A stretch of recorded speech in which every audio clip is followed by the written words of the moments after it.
The envelope arrived on a Tuesday morning, unremarkable in every way except for the weight of it. Heavy stock paper, cream-colored with an embossed seal I didn't recognize, a tree with roots that seemed to extend deeper than its branches reached high.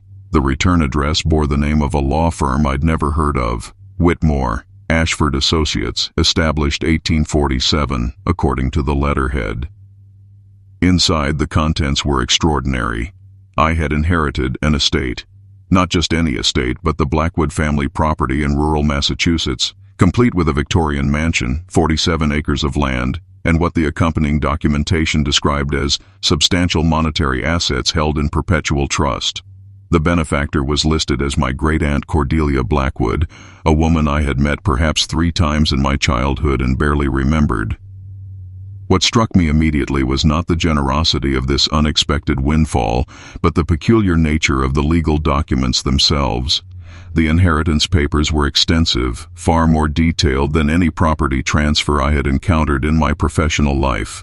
Page after page of clauses written in archaic legal language, referencing not just the transfer of property, but something called ancestral obligations and hereditary responsibilities.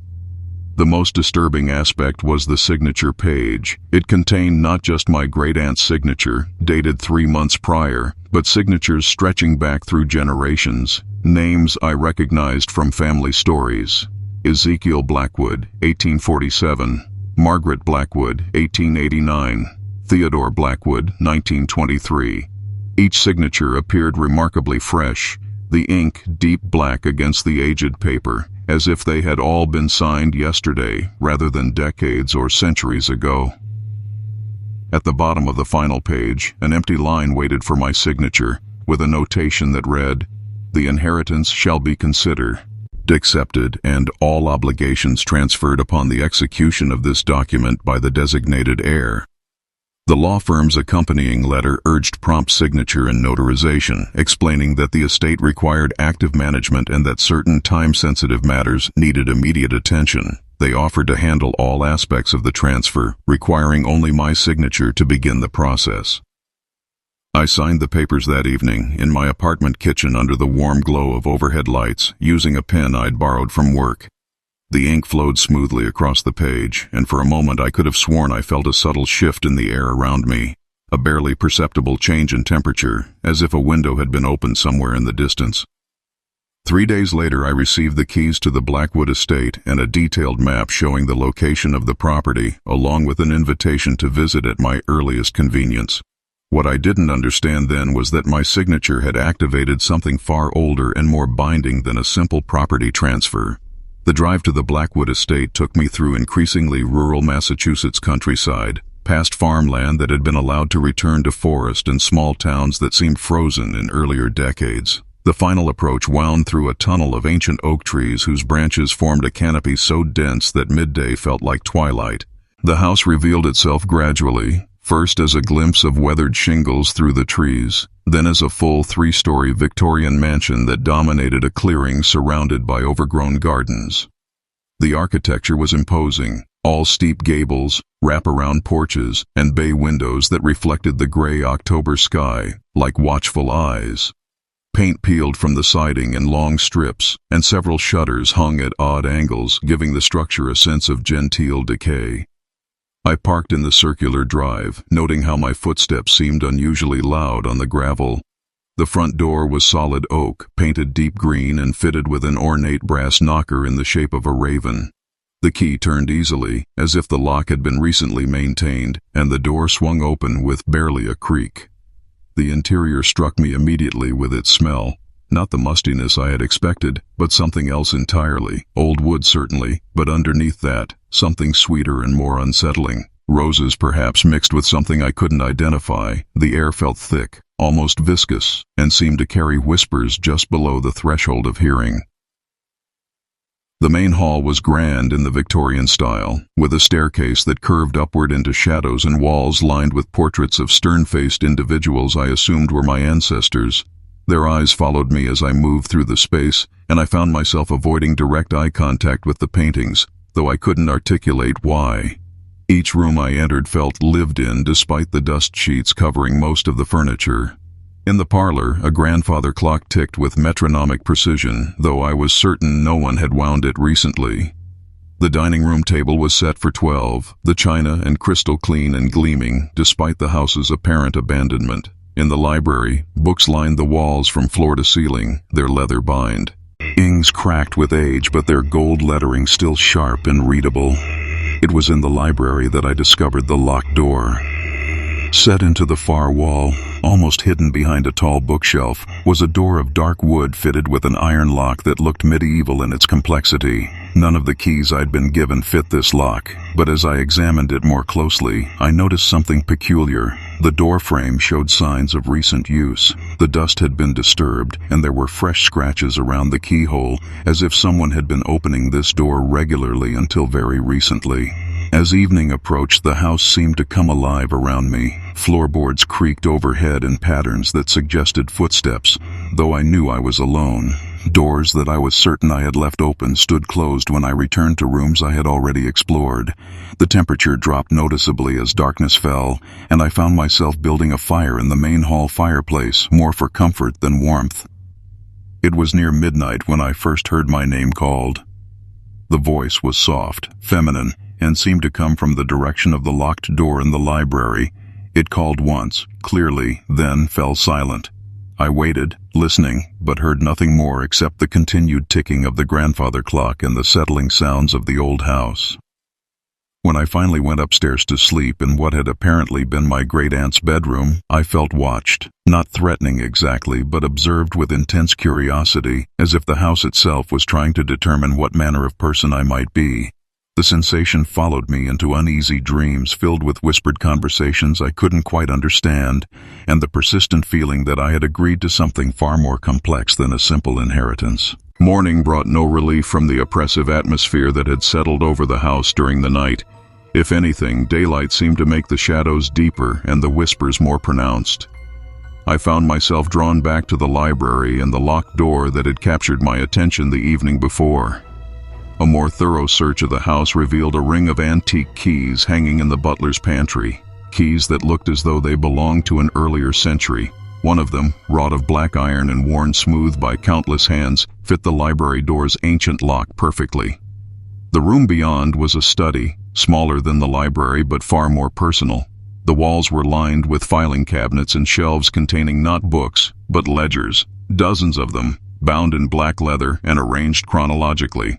A massive desk dominated the center of the room, its surface covered with papers, maps, and what appeared to be correspondence dating back decades. But it was the ledger lying open on the desk that captured my immediate attention. The Blackwood family record, as it was titled in gold lettering on its cover, was unlike any family history I had ever encountered. Rather than births, deaths, and marriages, this ledger documented something far more disturbing. Page after page contained entries written in different hands across different time periods, all following a similar format. Service rendered, information regarding the Morrison family's financial difficulties provided to the collectors. Payment, 14 gold pieces and assurance of favorable harvest. Obligation fulfilled, facilitated the disappearance of Thomas Hartwell, age 32, unmarried. The collectors expressed satisfaction with the arrangement. Compensation, resolution of the boundary dispute with the Flemings. Debt transferred, upon the death of Theodore Blackwood, all outstanding obligations pass. To his heir, Margaret Blackwood, age 19. The contract remains in force. The entries span generations, each written in the careful script of its time period, but all documenting the same pattern. Members of the Blackwood family performing services for entities referred to only as the collectors, receiving compensation in the form of money, favorable circumstances, or resolved problems, and passing their obligations down through the family line like a hereditary disease. The most recent entries were in my great-aunt Cordelia's handwriting, and they painted a picture of a woman desperately trying to understand and escape the terms of an agreement she had inherited rather than chosen. Research continues into the original contract terms. The collectors grow impatient with my delays, but I cannot in good conscience continue the family's work. The prices become too high, and the services they require grow ever more disturbing. Attempted to burn the ledgers tonight, the fire would not take them. The collectors appeared in the study afterward, their displeasure palpable. They reminded me that the contract is binding and that attempts to destroy its record only strengthen their claim. I fear I have found a possible solution, but it will require great sacrifice. The heir who comes after me may be our family's last hope for freedom, but only if they are strong enough to pay the price I was not. As I read through the ledger, a pattern became clear. Each generation of Blackwoods had been bound by the same agreement, trading services to supernatural entities in exchange for prosperity and protection. But the services required had grown progressively darker over time, evolving from simple information gathering to facilitating actual disappearances of local residents. I cross-referenced some of the names mentioned in the ledger with local historical records available online. The results were deeply unsettling. Thomas Hartwell, whose disappearance was facilitated according to a 1923 entry, was indeed listed in newspaper archives as having vanished without a trace. Sarah Pemberton, mentioned in an 1896 entry, had similarly disappeared from the town of Millbrook, leaving behind a husband and 3 children who never learned what became of her. The pattern held across dozens of entries spanning more than a century. The Blackwood family had been systematically involved in the disappearances of local residents, working with these mysterious collectors to remove people from the community for reasons that were never explained in the ledger's entries. What was most disturbing was the realization that my signature on the inheritance papers had likely activated the same agreement that had bound my ancestors. According to the ledger's final entry, written in Cordelia's hand just days before her death, the contract automatically transferred to the next heir upon the acceptance of the inheritance. As I closed the ledger, the temperature in the study dropped perceptibly, and I heard quite clearly the sound of footsteps in the library beyond. When I investigated, the room was empty, but the books on one particular shelf had been rearranged to spell out a message: "Welcome to the family." The town of Millbrook lay 7 miles from the Blackwood estate, connected by a winding road that seemed designed to discourage casual visits. It was the sort of New England community that appeared in tourism brochures: white church steeples, colonial architecture, and maple trees that blazed with autumn color. But beneath its picturesque surface, I quickly discovered, lay a community living under the weight of unspoken fear. My first stop was the town's general store, an establishment that had apparently served the community since the 1800s. The elderly proprietor, a man named Harold Wickham, greeted me pleasantly enough until I mentioned my connection to the Blackwood estate. His demeanor changed instantly, the color drained from his face, and his hands, which had been steady while counting change, began to tremble noticeably. "You're one of them then," he said, his voice barely above a whisper. "Lord help us all." When I pressed him for explanation, he simply shook his head and retreated to the back of the store, leaving me standing alone among shelves of goods that suddenly felt contaminated by his fear. Other customers in the store, a woman selecting produce, an elderly man browsing newspapers, had overheard our exchange and were now staring at me with expressions of barely concealed terror. The pattern repeated itself throughout the town. At the diner, my waitress spilled coffee when I mentioned where I was staying. The pharmacist refused to fill a prescription when he learned my surname. Even the postal clerk, a woman who couldn't have been more than 25, crossed herself when I asked about mail delivery to the estate. It was at the town library that I finally found someone willing to speak, though only after I had spent the better part of the afternoon demonstrating that I was as ignorant of my family's reputation as any outsider.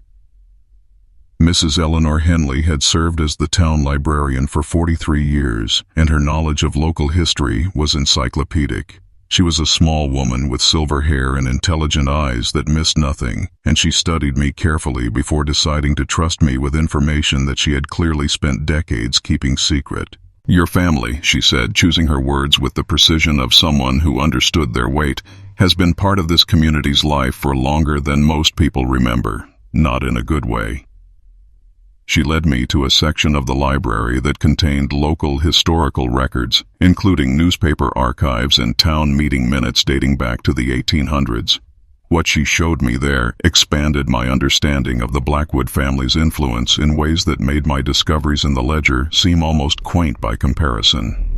The Blackwoods hadn't simply been involved in isolated disappearances. They had been instrumental in shaping the entire economic and social structure of Millbrook, using their wealth and influence to ensure that certain families prospered while others faced ruin. The pattern was subtle but consistent across generations. Families who opposed Blackwood interests found themselves facing crop failures, business disasters, or personal tragedies, while those who cooperated enjoyed unusual prosperity. "It wasn't just your family," Mrs. Henley explained, her voice barely audible even in the library's quiet atmosphere. "There were others. The Ashfords, the Whitmores, the Corbins, all bound by the same arrangement, all serving the same masters." She showed me photographs from town events spanning decades, pointing out individuals whose families had been connected to what she termed the arrangement. In every photograph, these families stood slightly apart from the rest of the community, their expressions suggesting they shared knowledge that others were excluded from. "The children were the worst part," she continued, her voice growing even quieter. "When families fell behind on their obligations, it was always the children who paid the price. They would simply vanish, and their parents would never speak of them again. The rest of us learned not to ask questions." She pulled out a folder containing missing person reports dating back decades. The pattern was unmistakable. Children and young adults disappearing with no trace, their families offering no cooperation with investigations, and the cases invariably going cold within weeks. "Your great-aunt Cordelia was different," Mrs. Henley said. "She tried to break the pattern, stopped participating in the arrangement, started researching ways to end it entirely, but the collectors don't release their servants easily." When I asked about these collectors, her expression grew grave. "No one knows exactly what they are," she admitted. "Some say they're demons, others think they're something older, from before people had names for such things. What everyone agrees on is that they're not human, and they're not bound by human limitations. They can wait centuries for what they want, and they always collect their debts." As I prepared to leave the library, Mrs. Henley grabbed my arm with surprising strength. "Your aunt left something for whoever came after her," she said urgently. "A package. I've been keeping it safe, waiting for the right person to claim it. But I warn you, once you know what she discovered, there's no going back to ignorance." The package she retrieved from behind the circulation desk was wrapped in brown paper and sealed with wax. My name was written on it in Cordelia's careful script, along with a single word that made my blood run cold: escape. The package from Mrs. Henley contained materials that made the ledger's revelations seem like mere historical curiosities. Inside, I found photographs, dozens of them, taken with what appeared to be a high-quality camera capable of capturing details invisible to casual observation. The photographs showed the Blackwood estate, but not as I had seen it. These images revealed figures moving through the house and grounds, figures that cast no shadows and seemed to absorb light rather than reflect it. They appeared as human-shaped voids, darker than the darkness around them, and in some photographs, their presence was marked only by the way objects seemed to bend away from empty spaces. Accompanying the photographs was a journal in Cordelia's handwriting, documenting her attempts to understand and escape what she termed the hereditary bondage that had claimed our family for generations. Her research had led her to disturbing conclusions about the nature of the collectors and the true cost of the services they demanded. "They are not demons in any theological sense," she had written. "They are something far older and more alien.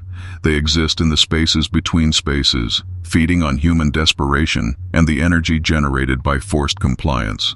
The contracts they make with families like ours serve multiple purposes. They gain servants in our world, they harvest the psychic energy produced by guilt and fear, and they use us to identify other potential servants among the community." Her final entries described increasingly aggressive supernatural manifestations as she attempted to break free from the family's obligations. Objects moving on their own, temperatures dropping to near freezing in specific rooms, and the appearance of what she called shadow visitors, the entities captured in her photographs.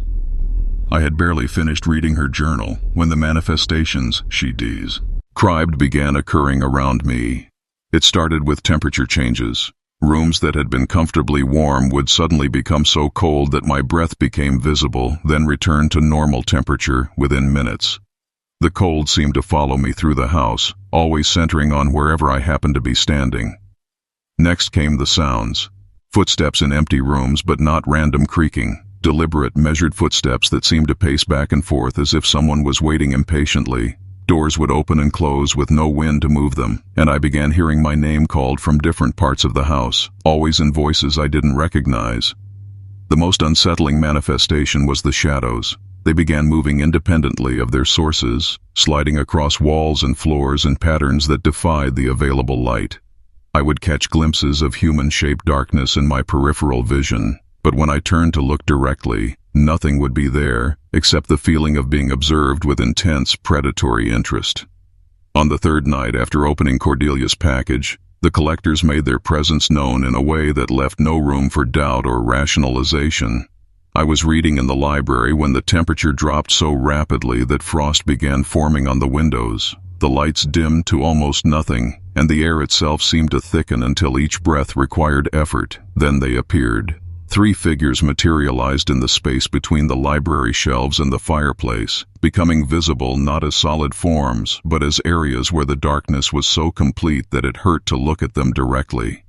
They wore the suggestion of clothing from different historical periods. One appeared to be dressed in colonial-era garments, another in Victorian formal wear, and the third in something that might have been medieval robes. They communicated not through words but through impressions forced directly into my consciousness. The sensation was invasive and deeply unpleasant, like having thoughts inserted into my mind by an outside intelligence. The contract continues came the first impression accompanied by images of the signed inheritance papers. The heir has accepted the terms. Services will be required, transmitted the second entity, projecting visions of the town of Millbrook and specific residents I had encountered during my visit. The arrangement must be maintained. The third collector communicated the most disturbing message. Resistance brings consequences. The previous heir learned this truth. The current heir will learn as well, or others will pay the price. With this final impression came a cascade of images showing people I cared about, friends, colleagues, family members living in distant cities, all experiencing the same supernatural harassment that had driven previous generations of Blackwoods to compliance. As suddenly as they had appeared, the collectors vanished, leaving behind only the lingering cold and the unmistakable impression that this had been a warning rather than a negotiation. The message was clear: fulfill the family obligations, or watch as everyone I cared about suffered increasingly severe supernatural attention, until I capitulated. The choice they offered was no choice at all, and I began to understand the desperation that had driven my ancestors to participate in activities they must have found morally reprehensible. The collectors had created a system of coercion so complete that resistance seemed impossible and compliance inevitable. But Cordelia's research suggested there might be another option, one that would require a sacrifice she had been unable to make herself. Cordelia's hidden research, scattered throughout secret compartments in the study and sealed within innocuous-looking books in the library, painted a picture of a woman who had spent decades trying to understand the supernatural prison that held our family. Her work was meticulous, combining historical research with careful documentation of the collector's behavior and systematic analysis of the contract's terms. The original agreement she had discovered was made by our ancestor Ezekiel Blackwood in the winter of 1847. Town records from that period described it as one of the harshest winters in Massachusetts history, with crop failures and livestock deaths that pushed many families to the edge of starvation. The Blackwood family had been among those facing complete ruin. Ezekiel's personal journal, hidden behind a false wall in the study, told the story of that desperate winter. His wife was pregnant with their third child, their existing children were showing signs of malnutrition, and their debts had mounted to the point where losing their property seemed inevitable. It was then that the collectors first made contact. They appeared to him as they had appeared to me, but Ezekiel's description of their offer was more detailed than anything recorded in the family ledger. They promised prosperity, protection for his family, and resolution of his immediate financial crisis. In exchange, they required what they termed occasional services, gathering information about his neighbors, reporting on their activities and circumstances, and sometimes facilitating their removal from the community when they possessed something the collectors desired. The initial contract seemed almost reasonable to a man facing the loss of everything he held dear. The services required were presented as minor inconveniences, and the compensation was substantial enough to transform the Blackwood family's circumstances almost overnight. Within a year, they had gone from near starvation to being among the most prosperous families in the region. But the contract contained clauses that only became apparent over time. Each generation of Blackwoods would inherit the agreement along with the family property. The services required would evolve based on the collector's changing needs, and most importantly, the contract was designed to be self-perpetuating, binding families through mechanisms that made escape seem impossible. Cordelia's research had uncovered the experiences of other families bound by similar agreements. The Ashfords, the Whitmores, and the Corbins had all made similar bargains during periods of desperation, and all had found themselves trapped in a system that demanded increasingly disturbing compliance as generations passed. The pattern was always the same. Initial services that seemed harmless gradually escalated to facilitating actual disappearances. Families who attempted to resist found themselves facing supernatural harassment so severe that compliance became the only way to protect their loved ones, and children born into these families inherited obligations they had never chosen, creating cycles of forced participation that could continue indefinitely. But Cordelia had identified a potential weakness in the system. The contracts were bound to specific bloodlines and tied to the physical properties where the original agreements were made. If the bloodline could be ended, not through death, which would simply transfer the obligation to other family members, but through a specific ritual that severed the connection between the family and the supernatural entities, the contract could be broken entirely. The ritual she had researched required returning to the exact location where Ezekiel had made his original pact.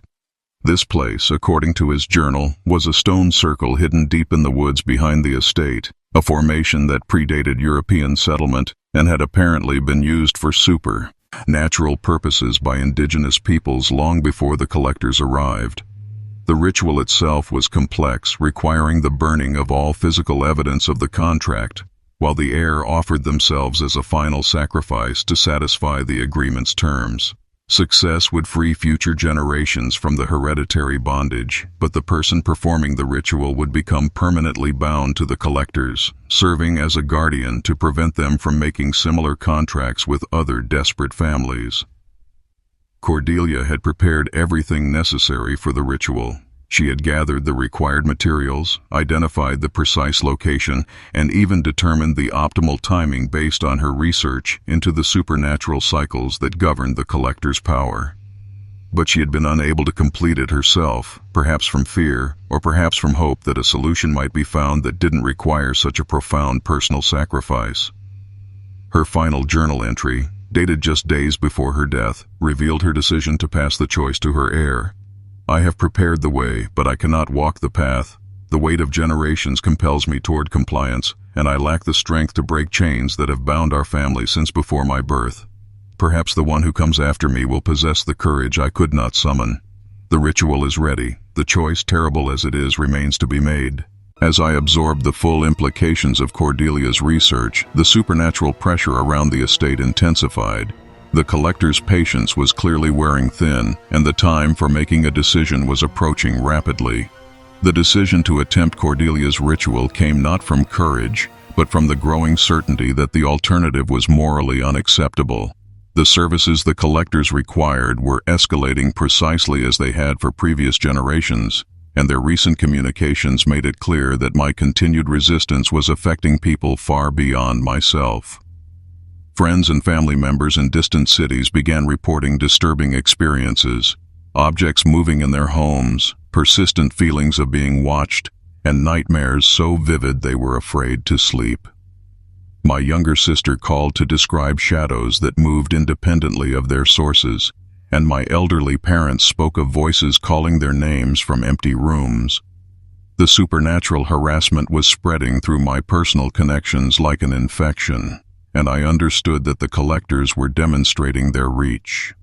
The first service they demanded was information about the Morrison family, newcomers to Millbrook who had purchased a struggling farm and were working to restore it to productivity. The collectors wanted detailed intelligence about their financial situation, their daily routines, and their family relationships. The request seemed harmless enough until I realized it matched the pattern described in the family ledger. Gathering information was always the prelude to facilitating disappearances. I spent 3 sleepless nights wrestling with the choice before me: comply with the collector's demands and become an active participant in whatever fate awaited the Morrison family, or attempt a ritual that might free future generations at the cost of my own freedom. The ritual site was exactly where Ezekiel's journal indicated it would be, a clearing deep in the woods behind the estate, centered around a circle of 7 granite stones that appeared to be of natural formation but were arranged with mathematical precision. The stones were each roughly 8 feet tall and carved with symbols that predated any writing system I recognized. The clearing itself felt different from the surrounding forest, quieter, with an atmosphere of ancient purpose that made the hair on my arm stand upright. Cordelia had left detailed instructions for the ritual, along with all the necessary materials: the physical evidence of the contract, the original ledger, Ezekiel's journal, copies of all the inheritance papers, and various artifacts she had collected from the estate, needed to be burned at the center of the stone circle during the hour before midnight on the anniversary of the original pact. But the fire alone would not be sufficient. The ritual required a willing sacrifice, someone who would take on the full weight of the family's obligations and serve as a permanent guardian to prevent the collectors from establishing similar contracts with other families. The person performing the ritual would exist in a liminal state between the human world and the collector's realm, bound to both but fully belonging to neither. October 31st, 1847 had been the date of Ezekiel's original agreement, and October 31st, 2023 would be my opportunity to end what he had begun. As midnight approached, I arranged the materials in the center of the stone circle according to Cordelia's specifications. The ledger lay open to its first page, where Ezekiel had recorded his initial service to the collectors. His journal was positioned beside it, open to the entry describing his desperate decision to accept their offer. The inheritance papers, with signatures spanning generations of coercion, compliance, completed the arrangement. The fire started easily, fed by kindling I had gathered from around the clearing. As the flames grew higher, consuming decades of documented servitude, the temperature around the stone circle began to drop rapidly. Frost formed on the granite surfaces, and my breath became visible in clouds that seemed to hang in the air longer than natural physics would suggest. The collectors manifested as the clock approached midnight, appearing not as the shadowy figures I had encountered in the estate, but in forms that were more substantial and far more threatening. They surrounded the stone circle, their presence so oppressive that each breath required conscious effort, and their displeasure was palpable in the air around me. They communicated their fury through impressions forced into my consciousness, images of the consequences that would befall everyone I cared about if I continued with the ritual, visions of supernatural harassment so severe it would drive them to madness or death, and the promise that my resistance would only make their eventual compliance more complete. But as the fire consumed the last of the physical evidence binding my family to their service, I felt something shift in the fundamental structure of the agreement. The connection that had tied generations of Blackwoods to supernatural servitude was weakening, and the collector's hold on our bloodline was beginning to dissolve. At exactly midnight, I spoke the words Cordelia had prepared, accepting full responsibility for my family's debts and offering myself as permanent collateral to satisfy the contract's terms. The transformation was immediate and irreversible. I felt myself becoming something between human and otherworldly, bound to prevent the collectors from claiming new servants while remaining connected enough to the human world to understand what they threatened. The ritual succeeded, but the victory came at a cost that would echo through the remainder of my existence. The transformation left me existing in a state that defies simple description. I retained my human consciousness and memories, but I was no longer fully part of the mortal world. The estate became both my prison and my sanctuary, a place where I could maintain the boundary between the collector's realm and the human world they sought to exploit. In the weeks following the ritual, the changes in Millbrook were immediately apparent. The oppressive atmosphere that had hung over the town for generations began to lift. Families who had lived in fear for decades started speaking more freely, and the missing person reports that had plagued the community for over a century ceased entirely. Mrs. Henley was among the first to notice the transformation. She visited the estate a month after the ritual, bringing with her a folder containing thank you letters from families throughout the region who had felt the lifting of supernatural pressure they had never fully understood. The letters spoke of children sleeping peacefully for the first time in years, of shadows that no longer moved independently, and of a general sense that some long-standing threat had finally been removed. But my role as guardian required constant vigilance. The collectors had not been destroyed by the ritual. They had simply been prevented from establishing new contracts in this region. They continued to seek opportunities elsewhere, targeting other families facing desperate circumstances, offering the same bargains that had once ensnared the Blackwoods. My existence became dedicated to identifying and preventing these new contracts. Through means I cannot fully explain, I became aware when the collectors approached potential victims, and I gained the ability to intervene in ways that disrupted their recruitment efforts. Sometimes this involved subtle manipulations, ensuring that desperate families received help from legitimate sources before the collectors could approach them. Other times, it required more direct action, appearing to potential victims in dreams or visions to warn them about supernatural offers that seemed too good to be true. The estate itself served as a repository for information about the collectors' activities. The study where I had first discovered the family ledger became a command center where I documented new approaches, tracked their success rates, and developed countermeasures to their recruitment strategies. The house that had once been a symbol of our family's bondage became a fortress, protecting others from the same fate. But the work was isolating in ways I had not anticipated. My connection to the human world remained, but it was attenuated, like viewing life through thick glass. I could observe, and sometimes intervene, but I could not fully participate. Friends and family members who tried to visit the estate found themselves unable to approach the property, turned away by compulsions they could not resist or explain. My documentation of the collectors' activities revealed disturbing patterns that extended far beyond the rural communities where they had traditionally operated. Modern economic pressures created desperate circumstances that made urban families increasingly vulnerable to supernatural exploitation. Corporate structures provided new mechanisms for binding families to otherworldly service, with contracts hidden within employment agreements, insurance policies, and even social media terms of service. The techniques the collectors employed had evolved with human society, but their fundamental approach remained unchanged. Identify families facing crisis, offer solutions that seemed reasonable, and gradually escalate demands until compliance became the only option for protecting loved ones.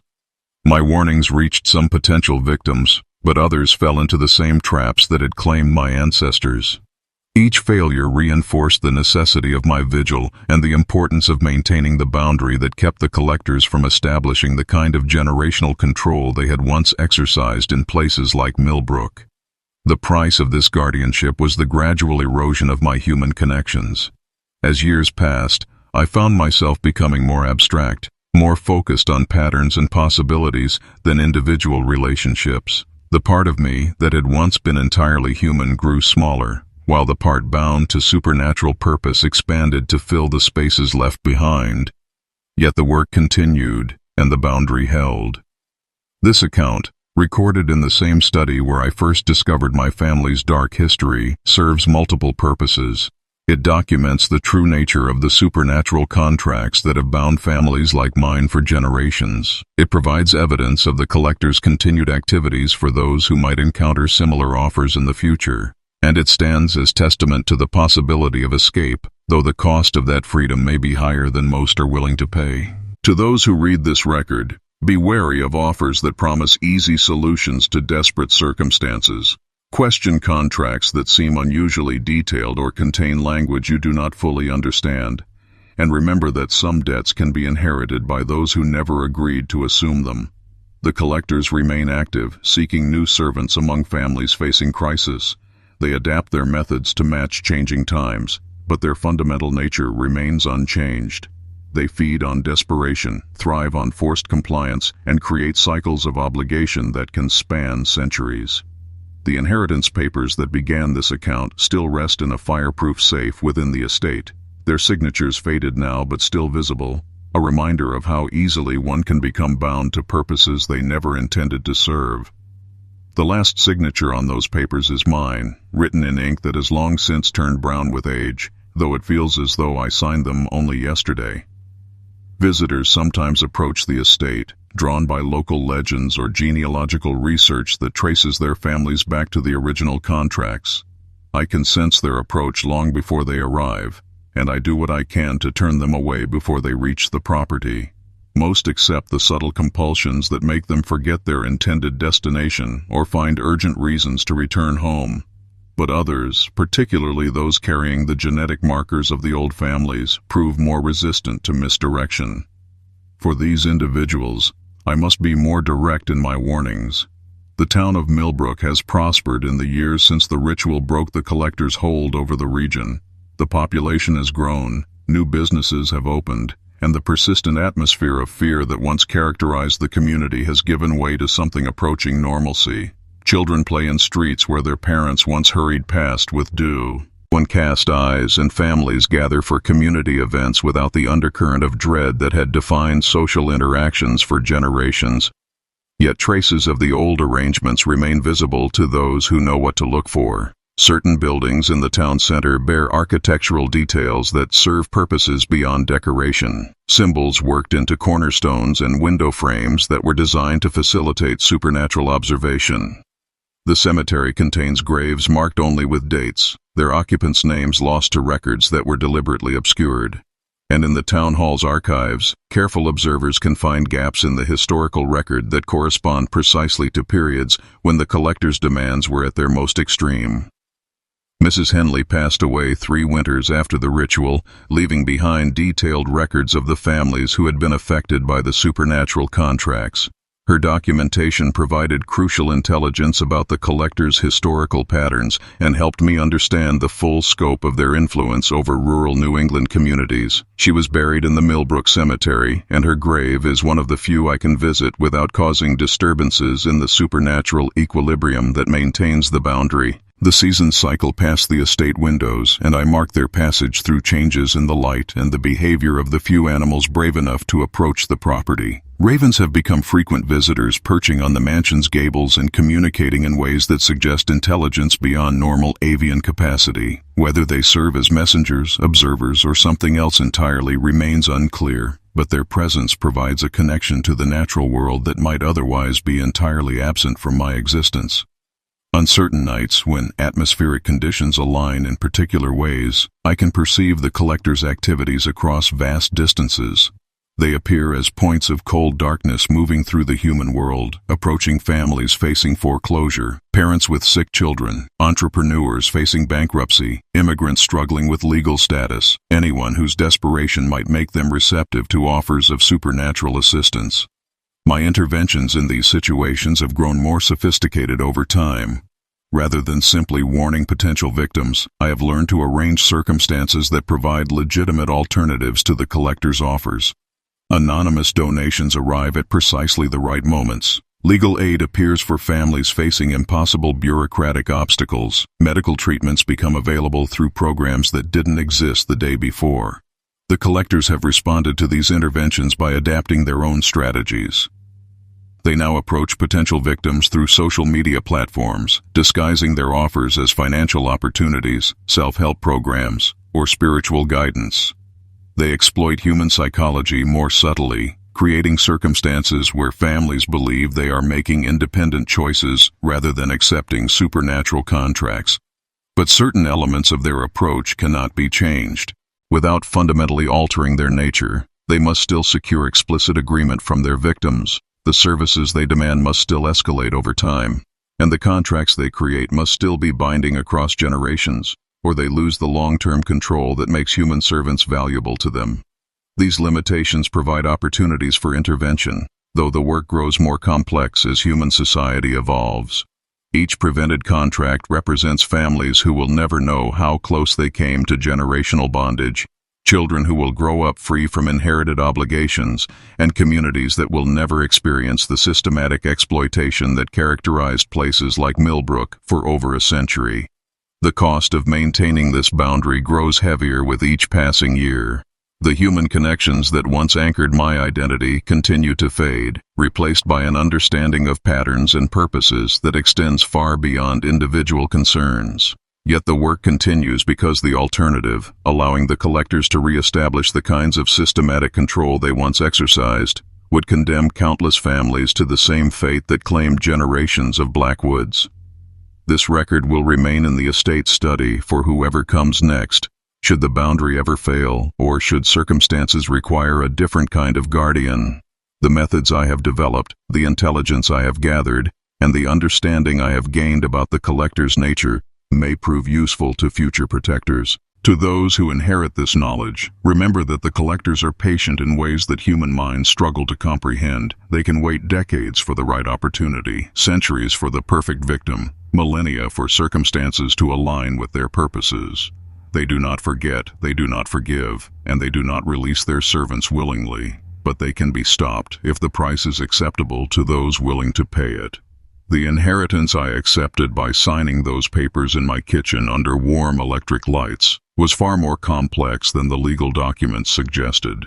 I inherited not just property and money, but responsibility for choices made by ancestors I had never known, debts accumulated over generations of forced compliance, and the opportunity to end cycles of supernatural exploitation that had claimed my family for more than a century. The contract that began with Ezekiel Blackwood's desperate signature in 1847 ended with mine in 2023, though the work it generated continues indefinitely. The collector's hunt for new servants will never cease, but their ability to bind families through hereditary contracts has been constrained, at least in this corner of New England, by rituals whose cost ensures they will not be undertaken lightly. The estate remains, its windows dark to casual observers, but illuminated by purposes that extend beyond normal human perception. The boundary holds, maintained by vigilance that knows no rest, and powered by sacrifice that echoes through dimensions most minds cannot contemplate. And in the spaces between the human world and the realm where the collectors dwell, the work of guardianship continues, one prevented contract at a time, ensuring that some debts truly can end at death, and that some inheritances need never be claimed.